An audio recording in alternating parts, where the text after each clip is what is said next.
So how do you price a beta test? If you're doing a pilot program, a sort of brand new offering, and you're wanting to try it out before it's really completely finished and polished, but you just want to kick the tires on it, take it for a test drive, how do you price that? So this is straight up from Danny Iny of Miracy.com, so my hat off to him on this. But here's what he talks about, as there are two levers that affect the pricing. I think this is about as lucid as you could make it. Lever number one, the first lever you're going to adjust, is how complete and robust is this beta test compared to what the full version will be. So let's say you say, well, there's going to be workbooks and those aren't done, and there's going to be some stuff added to the library that's not there yet. It's about 50% done. It's not quite there. So if that's true, with lever one, we're going to drop the price 50%. So you do have something in mind of what you're going to charge at the full price. So let's say that's $2,000. When you say it's only half done, so $1,000, right?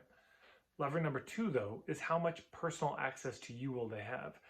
And people often assume, well, the beta test has to be less expensive.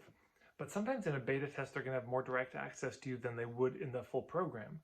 So let's say you say, well, actually, they're going to have like 2 times the access to me that they will in the regular program. Okay, so then you double the price.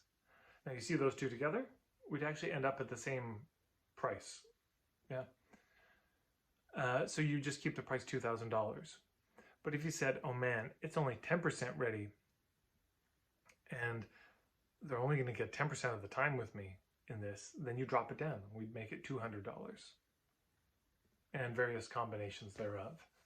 So I think it's very handy to think it through like this, and not just to assume that because it's a beta program, because it's your first time, that you should always charge dramatically less. And this is what you can put in the sales letter. You can say, look, yes, this is a beta program, but lucky you, here's what's going to be coming. Is more time with me in this beta, because I really want to make sure you get the most of it as my reward. I'll be there on all the calls, and you all get this many one-on-one coaching calls, and you can text me anytime, whatever it is, and this won't be happening in future iterations. So you can really feature that one-on-one time as a major benefit of it, which would increase the price. And it's not a bad idea in a beta test, the first one, to be very hands-on, talking to people, seeing what's working and what isn't, so that you can make future programs better. There you go. If you have any questions about that, please put them in the comments below. And if you check out my playlist, you'll see I have a whole playlist on pricing that you can check out. And of course, hit the subscribe button, the bell icon, and we'll see you around.